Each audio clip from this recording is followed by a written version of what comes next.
This is James Harris, preliminary print evaluation. Question 1. In what ways does your media product use, develop or challenge forms and conventions of real media? Before I started this task, I had to look at some school and college magazines to see what they look like, so I have a brief idea of what is expected and what I could do to make a good magazine. Firstly, I looked at an art magazine which seemed very sophisticated and well produced, as it looks very classy. Also then looked at a primary school magazine called Prep School, which shows to be a lot more for the younger generation and is a lot more bright, easy and less sophisticated.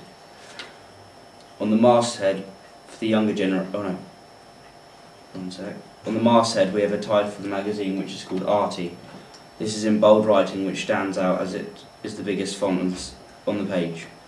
On the masthead from the magazine Prep School, we have a big bold title covering the top with subtitles and underneath plus the issue number of the term. The background for Brighton's Arty magazine is a creased stained canvas which I believe shows the magazine has been well thought out, as the school must have a heritage. I've used a similar background to show quality and to show my audience it's a magazine they can 100% relate to, other than reading something that doesn't apply to them at all.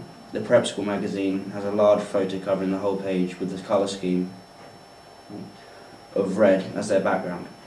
Furthermore, what I've learnt from deconstructing, and I have found out by using a photo that relates to the school, it draws in an audience that are interested in the subject and can relate to the photo, such as the magazine Arty and also the Prep School has done. Arty have turned their picture to the side, and this close-up shot of the face looks very old, so now we can see the university has an interest in heritage art and also a passion.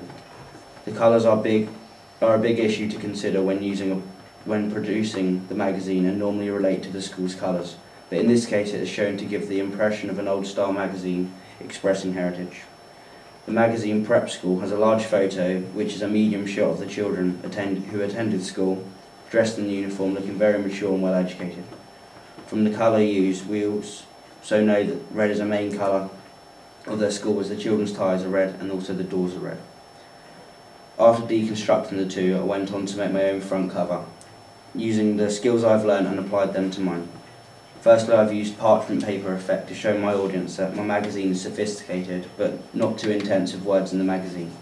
Also, I want to show people to high standards, as I've learnt from the effect the magazine Arty inspired me. For my masthead, I've used a bold black font saying Study Central, which I believe most magazines have done to grab attention and to show it is an important magazine, with big letters showing an effect of power. Also in the masthead underneath Study Central, I have a slogan saying where learning takes place, which is something that is quite unique about my magazine, as no other magazine would have the same saying. The slogan also, I hope, would stick into people's heads.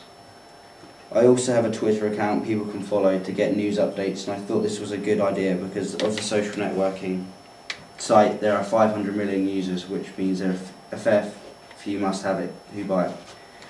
For my photo, I have two 16-year-old students reading books, looking happy and interested, which is what I want my audience to relate to when reading. The medium close-up shot, which my slogan portrays about learning, and also my title shows that they are studying. At the bottom of my magazine cover, I tell my audience which issue it is to show how recent it is. Also down the bottom in the left-hand corner, I have a new form of technology, which is a QR code, which when scanned links you to a website or text you have written, and I thought as technology is evolving every day, I want mine to be up to date. I have 3 subheadings of news for the students which would make them want to pick up and read, as there is no other way of finding out the information other than my magazine.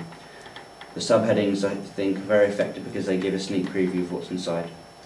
From this I've learned that when producing a magazine you need to look at other magazines to know what is expected by your target audience. Also, I've learned that making a high quality magazine which is thought out will be more effective to sell to an audience when they can relate to it other than not caring.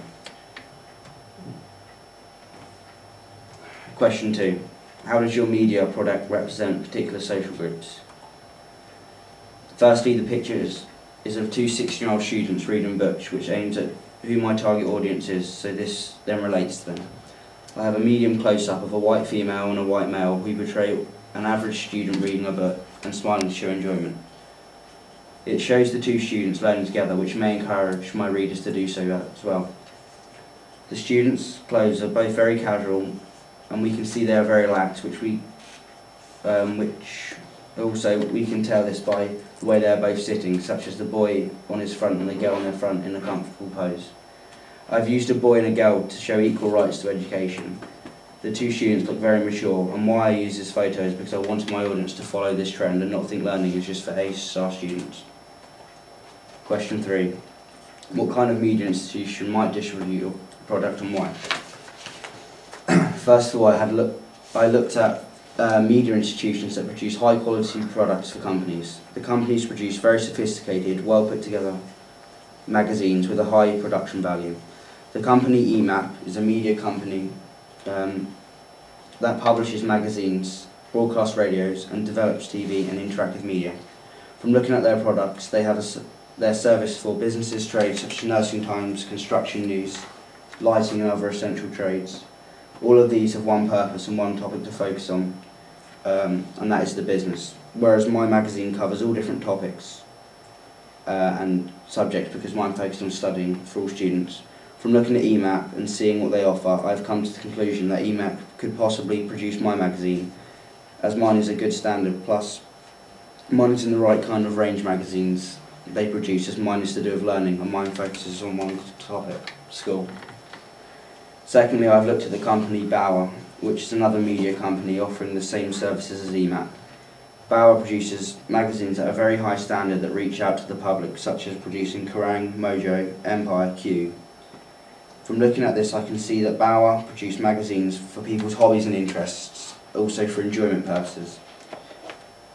Bauer Media is a multi-platform UK-based media group consisting of many companies collected around two main divisions, magazine and radio, widely recognised and awarded for being industry innovators.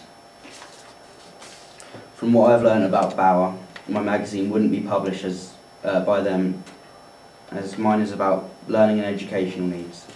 Bauer consists of hobbies and interests, which is not in my range of topic also.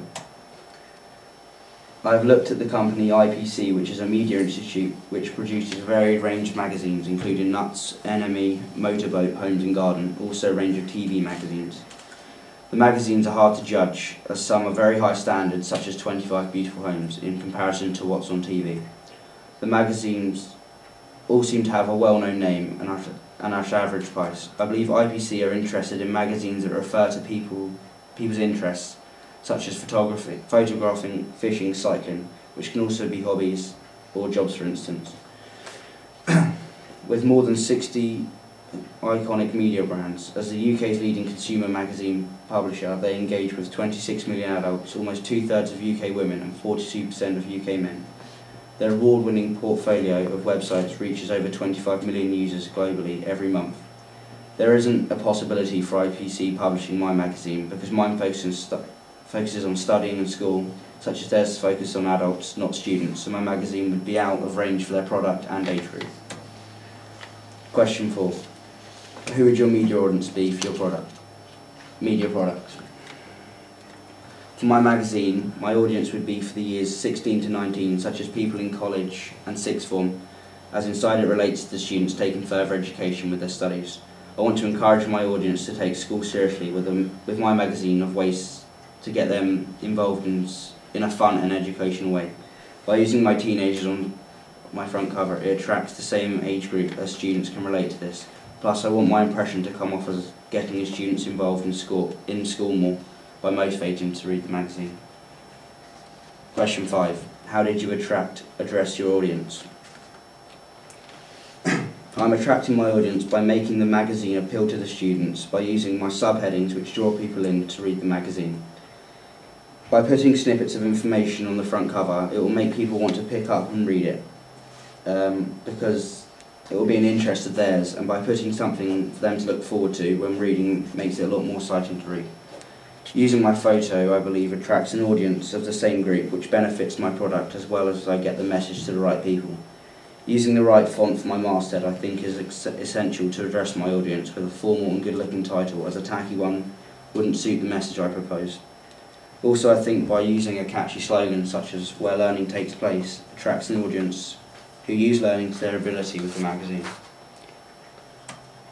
Question 6. What have you learned about the technologies from the process of constructing this product? Throughout my product, I've used a different range of technologies to make my front cover all come together. I've used a new form of technology which is called Blogger. Blogger is a service provided by Google, and it's where I upload all of my work to show what we have done, learned and how we have progressed. I think Blogger is a fantastic service.